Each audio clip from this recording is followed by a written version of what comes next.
स्वागत है आपका। आप देख रहे हैं इंडिया न्यूज हरियाणा में हूं आपके साथ प्रीति सिंह। नजर डालते हैं फटाफट खबरों की ओर। मनोहर लाल की अध्यक्षता में प्री स्कूल खोलने के संबंध में हुई बैठक में 1000 स्मार्ट प्ले वे स्कूल खोलने का फैसला किया गया है। सीएम ने 28 फरवरी को बजट पेश करते हुए इसकी घोषणा की थी। प्रदेश सरकार की घोषणा के मुताबिक स्मार्ट प्ले वे स्कूल खोलने का मकसद 3 से 6 साल के बच्चों को क्वालिटी एजुकेशन देना है। सीएम ने प्राइमरी स्कूल के परिसर में चल रहे आंगनबाड़ी केंद्रों को स्मार्ट लर्निंग प्ले वे स्कूलों में बदलने के निर्देश दिए।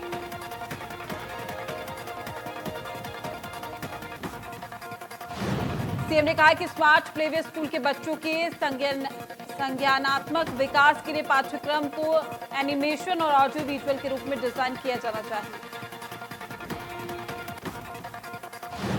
सीएम ने कहा कि annual states of education report के मुताबिक बच्चों के जीवन के पहले 1000 दिन स्कूली शिक्षा और सीखने के लिए जरूरी होते हैं, जो संभावित रूप से उनके भविष्य के रास्ते को आकार देते हैं। मुख्यमंत्री ने कहा है कि संज्ञानात्मक क्षमताओं को विकसित करने वाली प्ले आधारित गतिविधियों को प्रोत्साहित करने की आवश्यकता को समझते हुए 1000 स्मार्ट प्ले वे स्कूल खोले जाएंगे। उन्होंने कहा कि इन स्कूलों में शिक्षा की गुणवत्ता में सुधार किया जाना चाहिए। पूर्व कांग्रेस प्रदेश अध्यक्ष अशोक तंवर ने राजस्थान के हालातों को लेकर हरियाणा कांग्रेस पर निशाना साधा। अशोक तंवर ने कहा कि कांग्रेस में सब कुछ ठीक होता तो उन्हें पार्टी नहीं छोड़नी पड़ती। अशोक तंवर ने कांग्रेस के कुछ नेताओं पर निशाना साधा। उन्होंने कहा उनके मामले में सभी महासचिवों ने उनका विरोध किया था। साथ ही तंवर ने कहा कि किसी ने उनके मामले में मध्यस्थता नहीं की। राजस्थान के सियासी संकट को लेकर तंवर ने कहा कि हरियाणा में भी कांग्रेस के हालात नहीं संभल पा रहे हैं। उन्होंने दोनों मामलों को एक बताते हुए कहा है कि हरियाणा में न्याय की लड़ाई थी तो राजस्थान में सत्ता की लड़ाई चल रही है। यूथ कांग्रेस संगठन को मजबूत करने को लेकर बैठकों का दौर जारी है। यूथ कांग्रेस प्रदेश अध्यक्ष सचिन कुंडू ने इसको लेकर इंडिया न्यूज हरियाणा को जानकारी दी। यूथ कांग्रेस प्रदेश अध्यक्ष ने कहा कि युवाओं को जोड़ने के साथ साथ संगठन की मजबूती के लिए शुरू की गई है कवायद। कांग्रेस हर मुद्दे को लेकर लोगों के बीच में जा रही है। सचिन कुंडू ने आरोप लगाते हुए कहा कि प्रदेश में सरकार ने बेरोजगारी बढ़ाने का काम किया है। बेरोजगारी में प्रदेश नंबर 1 बना है। भिवानी में हटाए गए पीटीआई टीचर्स का धरना लगातार जारी है। 18 जुलाई को सर्वखाप महापंचायत में फैसला लिया जाएगा। टीचर्स का कहना है कि जिस दिन से हटाया गया उसी तारीख से बहाली की जानी चाहिए। पीटीआई टीचर्स ने दो टूक शब्दों में कहा है कि वो ना तो कोई परीक्षा देंगे और ना ही किसी तरह का इंटरव्यू देंगे, क्योंकि नौकरी में भर्तियों के दौरान परीक्षा और इंटरव्यू एक ही बात होता है। कुरुक्षेत्र के पर्यावरण को स्वच्छ बनाने को लेकर विधायक सुभाष सुधा ने कहा है कि शहर में साइकिलिंग को बढ़ावा दिया जाएगा। विधायक ने कहा है कि इसके तहत पेंडल बियॉन्ड की पहल पर गलियारा बना है। विधायक सुभाष सुधा ने कहा है कि साइकिलिंग गलियारे में सुबह 5 बजे से 7 बजे और शाम के 6 बजे से 8 बजे तक साइकिलिंग सवार लोगों को की जाने की इजाजत दी जाएगी। कोरोना महामारी के बीच में लोगों को स्वास्थ्य रखने को लेकर साइकिलिंग को बढ़ावा दिया जाएगा। वहीं इसको लेकर उपायुक्त ने कहा है कि गलियारों के तहत कुछ सड़कें निर्धारित समय के लिए मोटर यातायात के लिए बंद कर दी जाएगी। कैथल में मानसून से निपटने के लिए प्रशासन पूरी तरीके से तैयार है। सीडीएम ने कहा है कि डीसी के आदेश के मुताबिक हर जगह तैयारी कर ली गई है। हर गांव में भी एक जनरेटर भेज दिया गया है। जल भराव होने पर पानी निकाल दिया जाएगा। गुरुग्राम में सदर बाजार की दुकानें सील करने के मामले में बीजेपी विधायक सुधीर सिंगला का बयान सामने आया है। उन्होंने कहा कि 50,000 के जुर्माने को लेकर कारोबारियों को राहत दी गई। विधायक सिंगला ने कहा है कि जुर्माना राशि 50,000 रुपए से घटाकर 2,000 रुपए कर दी गई है। उन्होंने कहा है कि निगम के अधिकारियों को इसको लेकर बात की गई और कोरोना संकट के बीच में 50,000 रुपए देना संभव नहीं। विधायक सिंगला ने कहा कि अतिक्रमण पर व्यापारियों से बात कर समाधान निकालेंगे। सदर बाजार में दुकानें सील करने के विरोध में सदर बाजार के व्यापारी धरने पर बैठे हैं। कारोबारियों का कहना है कि निगम के अधिकारी मनमानी कर रहे हैं। रेवाड़ी में अब फास्ट फूड और चिकन कॉर्नर देर रात तक खोलने वालों की खैर नहीं होगी। जिला प्रशासन के आदेशों के खिलाफ देर रात तक फास्ट फूड और चिकन कॉर्नर की दुकानें खोलने वालों पर कार्रवाई की जाएगी। देर रात तक चिकन कॉर्नर खोलने को लेकर 6 दुकानदारों के खिलाफ मामला भी दर्ज किया गया है। शहर में जिला प्रशासन की ओर से रेस्टोरेंट, होटल समेत तमाम कारोबारियों को आदेश जारी कर दिए गए। कुरुक्षेत्र में कोविड नियमावली का उल्लंघन देखने को मिला है। सेक्टर 7 के फिटनेस फर्स्ट जिम में रेड की गई है। जिम में 17 लड़के वर्कआउट करते हुए पाए गए। जिम मालिक के खिलाफ केस दर्ज किया गया है और बिना मास्क वालों का चालान भी किया गया। करनाल के 16 साल के पैरा एथलीट कर्णजीत का ज्वेलिन थ्रो में खेलो इंडिया टीम में चयन हुआ है, जिससे कर्णजीत ने पूरे देश और प्रदेश का नाम रोशन किया। साल 2024 में पेरिस में होने वाली प्रतियोगिता में कर्णजीत का चयन हुआ था, जिसके बाद अब कर्णजीत 4 साल तक स्पोर्ट्स अथॉरिटी ऑफ इंडिया की गुजरात की कैंप में तैयारी करेंगे। साथ ही तैयारी के लिए केंद्र सरकार कर्णजीत को 50,000 रुपए प्रति महीना आर्थिक सहायता भी देगी। कर्णजीत ने बताया कि वो पहले मैदान में खेलने के लिए जाते थे, लेकिन मधुबन में सीनियर खिलाड़ियों से ज्वेलिन खेल सीखकर प्रैक्टिस भी शुरू कर दी और कर्ण स्टेडियम में लगातार 2 सालों से जेवलिन थ्रो की प्रैक्टिस भी कर रहे हैं। कैथल के कसान गांव में एक मकान की छत गिर गई है, जिसके मलबे में परिवार के 4 लोग दब गए हैं। हादसे में 12 साल की बच्ची की मौत हो गई, 3 लोग घायल बताए जा रहे हैं। भिवानी के अनाज मंडी में बने सेड सरसों से भरे कट्टों से लबालब है और कुछ अनाज खुले में बाहर पड़ा है। किसानों का लाया जाने वाला बचा हुआ अनाज भी बाहर ही रखना पड़ेगा। अनाज मंडी के वेयर हाउस सरसों से लबालब। अनाज मंडी आड़ती एसोसिएशन के प्रधान ने कहा है कि अनाज मंडी के शेड तो किसानों और आड़तियों के लिए है, जहां ऑफ सीजन में भी किसान बचा हुआ अनाज लेकर आते हैं, लेकिन अब जगह कम होने से परेशानी हो सकती है। नारनौल में सुंदर ब्रांच नहर में पानी नहीं आने से किसानों ने विभागों के खिलाफ जमकर नारेबाजी की है। अनाज मंडी के सामने धरना दिया। अधिकारियों ने नहर में जल्द पानी छोड़ने का आश्वासन दिया। चरखीदार के गांव जावा में पिछले कई साल से जलघर के टैंकों में पानी नहीं पहुंचने से ग्रामीणों को परेशानियों का सामना करना पड़ रहा है। पेयजल सप्लाई नहीं होने से ग्रामीणों को महंगे दामों में पीने का पानी खरीदना पड़ रहा है। फरीदाबाद के नेशनल हाईवे पर बल्लभगढ़ बस अड्डा चौक पर national highway authority of India के कर्मचारियों ने पुलिस की मदद से अतिक्रमण हटाओ अभियान चलाया, जिसमें हाईवे के किनारे बनी दुकानों के आगे किया गया अतिक्रमण हटवाया गया। ये समस्या लंबे समय से बनी हुई थी। हाईवे पर बनी दुकानों के आगे अवैध रूप से अतिक्रमण किया गया था, जिसके चलते हाईवे के किनारे जाम की स्थिति और एक्सीडेंट का खतरा हमेशा बना रहता था। कैथल ट्रैफिक पुलिस और नगर परिषद ने शहर में अतिक्रमण करने वाले दुकानदारों के चालान काटे हैं। बगैर मास्क के जो लोग मार्केट में घूम रहे थे, उनके चालान काटे गए हैं। ट्रैफिक एसएचओ ने लोगों को जागरूक भी किया। एसएचओ ने कहा है कि लोग बेवजह भीड़भाड़ ना करें और मास्क लगाकर घर से बाहर निकले। महामारी के इस समय में सावधानी जरूर बरतें। इस महामारी से बचने के लिए सावधानी ही सबसे बड़ा उपाय। फरीदाबाद के सेक्टर्स में मकान मालिकों के ग्रीन बेल्ट की तरफ गेट खोलने को लेकर एचएसवीपी सख्त दिखाई दे रहा है। एचएसवीपी ने ऐसे तमाम लोगों को नोटिस थमाया जिन्होंने ग्रीन बेल्ट पर कब्जा किया हुआ।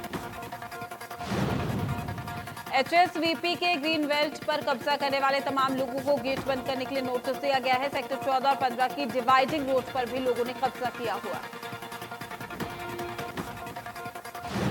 फतेहाबाद में किसान संघर्ष समिति के बैनर तले किसानों ने भुना शुगर मिल शुरू करने की मांग को लेकर महापंचायत का आयोजन किया है। नई सब्जी मंडी में एकत्र हुए किसानों ने मुख्यमंत्री के नाम ज्ञापन अपनी मांगों का ज्ञापन जिला प्रशासन को सौंपा।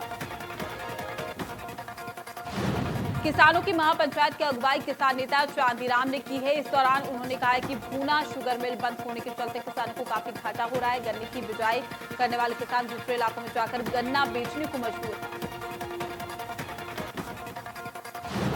नरवाना के बीरबल नगर में पिछले 2 हफ्ते से पीने के पानी में सीवरेज के पानी की बदबू आने को लेकर लोगों में नाराजगी जाहिर की है। नाराज लोगों ने जन स्वास्थ्य विभाग के खिलाफ जमकर नारेबाजी की। पेयजल को लेकर नाराज लोगों ने कहा कि विभाग के चक्कर काट काट कर थक चुके हैं, लेकिन कोई सुनवाई नहीं हो रही। कोरोना की बीमारी से मरे या ना मरे, गंदा बदबूदार पानी पीने से जरूर मर जाएंगे। बल्लभगढ़ के आदर्श नगर में मोबाइल टावर के विरोध में स्थानीय लोगों ने नगर निगम के खिलाफ प्रदर्शन किया है। लोगों ने इस मामले में टावर लगाने वाले ठेकेदार के खिलाफ नगर निगम में शिकायत की। दरअसल आदर्श नगर के छज्जूराम रोड पर पिछले कई दिनों से नया टावर लगाए जाने का काम चल रहा है, जिसका स्थानीय लोगों ने विरोध भी किया है। नगर निगम के अधिकारियों को यहां टावर न लगाने की शिकायत भी दी गई। कुरुक्षेत्र के शाहबाद में पशु किसान क्रेडिट कार्ड बनवाने के लिए शिविर लगा है। किसानों को जागरूक करने के उद्देश्य से ये कैंप लगाया गया है। थानेसर में आगामी 17 जुलाई को छठा और अंतिम कैंप भी लगेगा। बैंक अधिकारी ने बताया कि पशुपालक किसानों को आवेदन, बीमा और क्रेडिट कार्ड को लेकर जानकारी दी गई। कुरुक्षेत्र के सभी खंडों में सभा के कैंपों का आयोजन भी किया गया। यमुनानगर के दामला की किसान ने मक्के का दाना निकालने की मशीन तैयार की है, जिससे न सिर्फ कच्चे मक्के का दाना निकलता है बल्कि उसका दूध भी निकाला जा सकता है। किसान ने कहा कि मशीन से काफी फायदा होगा।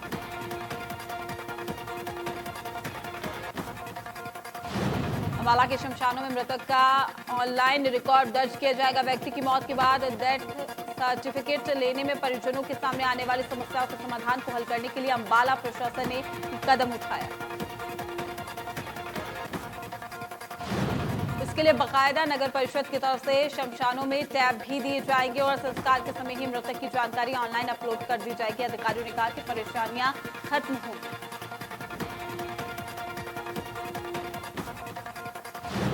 हिसार के अग्रोहा धाम में अग्रोहा विकास ट्रस्ट की बैठक हुई है, जिसमें अग्रोहा धाम के विकास कार्यों पर विचार किया गया है। राष्ट्रीय कार्यकारी अध्यक्ष बजरंग गर्ग ने केंद्र और प्रदेश सरकार से अपील की है कि अग्रोहा को रेल लाइन से जोड़ा जाए।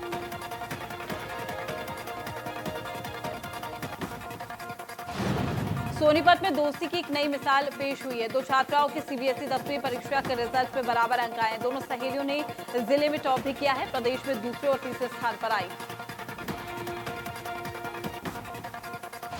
ये पहली बार नहीं है कि दोनों छात्राओं की माने तो ये दोनों इकट्ठे ही रहती है। 8वीं क्लास में भी दोनों के बराबर अंक आए थे। दोनों सहेलियों में खुशी है। दोनों ही सिविल सर्विसेज में जाना चाहती है। फरीदाबाद के सेक्टर 14 में सामाजिक संस्था ने एक अनोखी पहल की है। सावन के महीने में फलदार और छायादार वृक्ष लगाए जाते हैं और लेकिन इन महिलाओं ने एक हर्बल पार्क विकसित करने की प्लानिंग। हाई प्रोफाइल गैंगरेप मामले को लेकर महिला आयोग की सदस्य नम्रता गौड़ करनाल पहुंची है। महिला आयोग ने महिला थाना इंचार्ज और डीएसपी से मामले को लेकर जानकारी ली। दरअसल प्रताप पब्लिक स्कूल के मालिक और तहसीलदार पर स्कूल टीचर ने गैंगरेप समेत कई सनसनीखेज आरोप भी लगाए हैं। वहीं महिला टीचर के खिलाफ स्कूल मालिक ने ब्लैकमेलिंग का आरोप लगाया है। दोनों मामलों की 2 एसआईटी अलग अलग जांच कर रही है। सोनीपत के खरखोदा थाना क्षेत्र में मनोज नाम के शख्स की हत्या मामले में गांव के ही 3 लोगों को गिरफ्तार किया गया है। बताया जा रहा है कि तीनों की किसी बात को लेकर मनोज के साथ झगड़ा हो गया था। रंजिश के चलते तीनों आरोपियों ने शख्स को पहले शराब पिलाई और फिर पानी में डुबोकर उसको मौत के घाट उतार दिया। थाना प्रभारी विजेंद्र सिंह ने बताया कि 8 जुलाई को शख्स की हत्या की गई थी। फतेहाबाद पुलिस ने भूना इलाके में बीते दिनों मार्बल व्यापारी की शोरूम में घुसकर व्यापारी को गोली मारने के मामले में तीसरे आरोपी को गिरफ्तार कर लिया है। पकड़े गए आरोपी संदीप हिसार के बुढ़ाना गांव का रहने वाला है।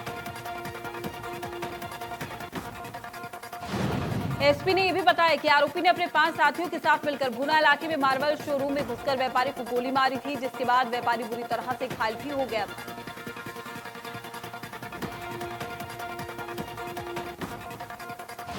भिवानी जिले के बवानी खेड़ा में एक महिला ने चलती ट्रेन के सामने कूदकर खुदकुशी कर ली है। मृतक महिला बवानी खेड़ा क्षेत्र के बाद की बताई जा रही है। पुलिस ने शव को पोस्टमार्टम के लिए भेज दिया। जीआरपी के मुताबिक महिला की पहचान नहीं हो पाई है। पहचान के लिए महिला के कपड़े और सामान जो है उसके बारे में पुलिस ने जानकारी भी दी।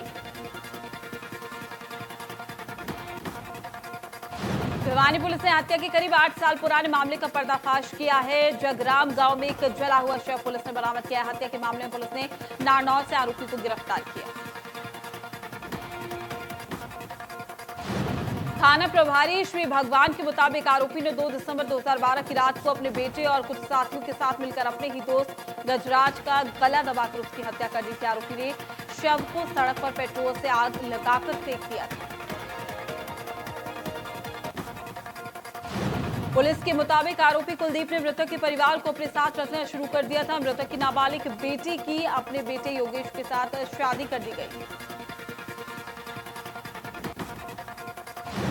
पुलिस के मुताबिक आरोपी के बेटे योगेश और मृतक की बेटी की कहासुनी हुई और मृतक की बेटी ने ससुराल पक्ष पर दहेज उत्पीड़न का आरोप लगाया। मृतक की बेटी ने अपने ससुर यानी कि आरोपी कुलदीप पर बलात्कार के भी आरोप लगाए हैं, जिसके बाद पूरे मामले का खुलासा हुआ। चरखीदादरी पुलिस ने बाढ़ड़ा हल्के के जेवली गांव में छापेमारी कर नकली शराब का भंडाफोड़ किया है। पुलिस ने मौके से भारी मात्रा में नकली शराब बनाने का सामान, नामी कंपनियों के लेबल और खाली बोतलें भी बरामद की। नकली शराब की फैक्ट्री मुर्गी फार्म हाउस में चलाई जा रही थी। पुलिस ने मामले में 4 लोगों को गिरफ्तार भी किया है। 3 भागने में कामयाब हो गए। मुर्गी फार्म हाउस के मालिक समेत कई लोगों के खिलाफ केस भी दर्ज कर जांच शुरू कर दी गई। पुलिस के मुताबिक इसके पीछे करीब दर्जन भर लोगों का एक गिरोह काम करता था। कुछ लोग नकली शराब बनाने का काम भी करते थे तो कुछ सप्लाई की डिमांड पूरी करते थे। घरौंडा की डेरा संजय नगर से मुंडोगढ़ी घाट के पास यमुना नदी में नहाने गए 3 लड़के नदी में डूब गए हैं। गांव वालों ने हादसे की सूचना पुलिस को दी। मौके पर पहुंची पुलिस ने घंटे की मशक्कत के बाद शव नदी से बाहर निकाला। करनाल के रेड क्रॉस दफ्तर में सांप मिलने से हड़कंप मच गया है। सांप को देखते ही दफ्तर में काम करने वाले कर्मचारियों के पसीने छूटने लगे, जिसके बाद सांप पकड़ने वालों को बुलाकर सांप को पकड़वाया गया। फतेहाबाद के भट्टू इलाके में चोरों ने एक साथ 5 दुकानों के ताले तोड़कर चोरी की वारदात को अंजाम दिया। लाखों रुपए की चोरी की घटना सीसीटीवी में कैद हो गई।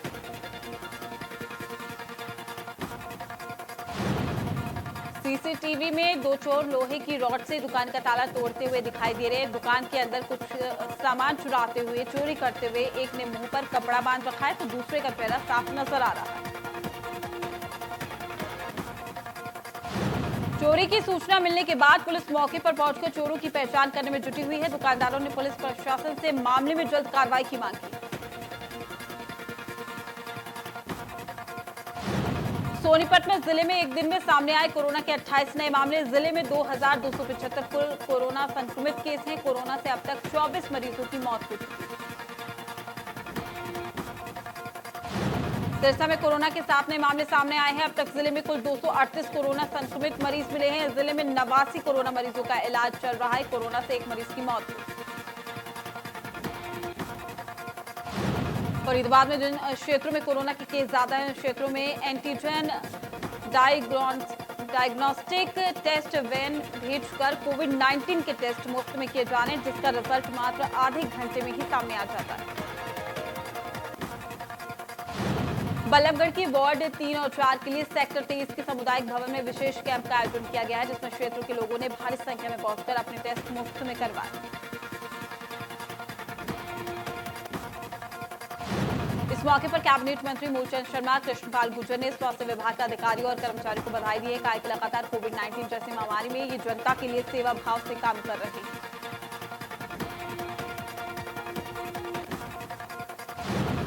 सोनीपत में स्वास्थ्य विभाग के additional chief secretary Rajiv Arora ने अधिकारियों की बैठक ली है। जिले में कोरोना के बिगड़ते हालात पर डीसी, एसपी और स्वास्थ्य विभाग के अधिकारियों के साथ बैठक की। सोनीपत में अब तक 33,000 लोगों की जांच हुई है, जिसमें से 2,237 मरीज कोरोना पॉजिटिव मिले हैं। राजीव अरोड़ा ने कहा कि सोनीपत जिले में टेस्टिंग बढ़ाई जाएगी। हालात अभी बेकाबू नहीं हुए।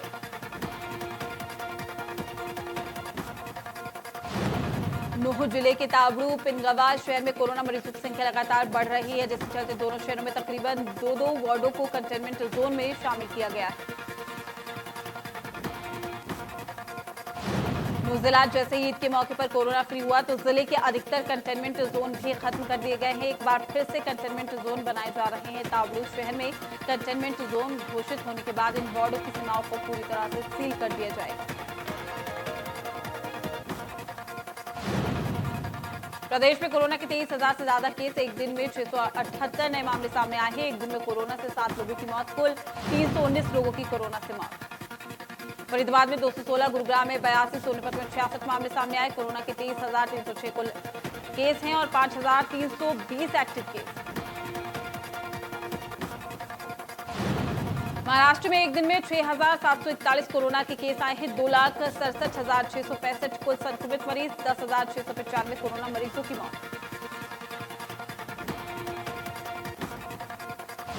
दिल्ली में एक दिन में 1,606 कोरोना के नए केस, 1,15,346 कुल कोरोना संक्रमित केस, 3,446 कोरोना मरीजों की हो चुकी है मौत। 18,664 मरीजों को चल रहा है इलाज। देश में कोरोना ने मचाया कहर, 24 घंटे में सामने आया 32,607 नए केस। मरीजों की संख्या हुई 9,70,000 के पार। अब तक 24,929 मरीजों की मौत। ब्राजील में 19,70,909 कोरोना संक्रमित केस, 75,523 कोरोना मरीजों की मौत। 63,98,822 कोरोना मरीजों को चल रहा है इलाज। अमेरिका में 36,16,747 कोरोना संक्रमित केस, 1,40,140 कोरोना मरीजों की मौत। 18,30,645 कोरोना मरीजों को चल रहा है इलाज। दुनिया में कोरोना के 1,36,92,604 संक्रमित केस, 5,86,839 कोरोना मरीजों की मौत। 50,68,459 मरीजों का चल रहा है इलाज। दुनिया भर की जानी मानी हस्तियों का Twitter account hack. Apple, Elon Musk और बिल गेट्स का ट्विटर अकाउंट हैक हुआ है। बराक ओबामा और बेंजामिन का भी ट्विटर अकाउंट हैक हुआ है। ट्विटर सीईओ ने कहा कि ये हमारे लिए कठिन वक्त है। बॉलीवुड एक्ट्रेस सारा अली खान अक्सर सोशल मीडिया पर एक्टिव रहती हैं और अपनी फोटो और वीडियो को शेयर कर फैंस से जुड़ी रहती है। हाल ही में सारा अली खान ने अपनी बचपन की तस्वीर को साझा किया, जिसमें वो अपने पिता और सैफ अली खान के साथ बैठी हुई नजर आ रही है।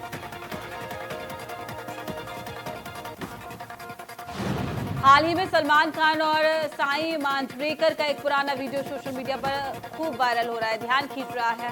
आपको बता दें कि मुन्ना बदनाम हुआ पर डांस करते हुए दिखाई दे रही है। सलमान खान और साई का डांस देख फैंस भी खूब एक्साइटेड नजर आए। बॉलीवुड के मशहूर एक्टर सुशांत सिंह राजपूत निधन को 1 महीने से ज्यादा का वक्त बीत चुका है। हाल में सुशांत सिंह राजपूत से जुड़ा एक वीडियो भी खूब ध्यान खींच रहा है। इस वीडियो में एक्टर दिल बेचारा की को स्टार संजना सांगी के साथ रोमांटिक डांस करते हुए दिखाई दे रहे हैं।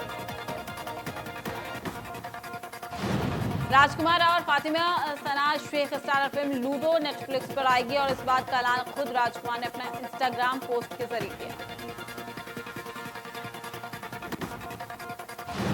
सुष्मिता सेन सोशल मीडिया पर काफी एक्टिव है। हाल में उन्होंने एक वीडियो अपने इंस्टाग्राम अकाउंट पर शेयर किया है। इस वीडियो में बॉयफ्रेंड रोहमन शॉल सुष्मिता की बेटी अलीशा को मैथ्स पढ़ाते हुए दिखाई दे रहे हैं। Bigg Boss 13 fame Himanshu Khurana ने कोरोना वायरस का टेस्ट कराया। एक्ट्रेस की मैनेजर ने जानकारी दी कि हिमांशु पिछले 2 दिनों से ठीक महसूस नहीं कर रही हैं और जिसके बाद उन्होंने कोविड टेस्ट कराया। हालांकि इसकी रिपोर्ट अभी सामने नहीं आई। कोरोना वायरस महामारी के बीच में हजारों माइग्रेंट्स वर्कर्स की मदद कर देश भर में चर्चा में आया सोनू सूद अब अपने इन अनुभवों को किताब की शक्ल देने जा रहे हैं। रामानंद सागर के रामायण में लक्ष्मण की भूमिका निभाने वाले एक्टर सुनील लहरी के बेटे कृष पाठक की एल्बम जीऊं कैसे रिलीज हो गई है। दर्शकों को कृष की एक्टिंग काफी पसंद आ रही है। रश्मि देसाई ने सोशल मीडिया पर एक वीडियो शेयर किया है जिसे बार बार देखा जा रहा है। इस वीडियो में रश्मि का 2 अलग अंदाज देखने को मिल रहा है। इस वीडियो को अब तक 6 लाख से ज्यादा बार देखा जा चुका है।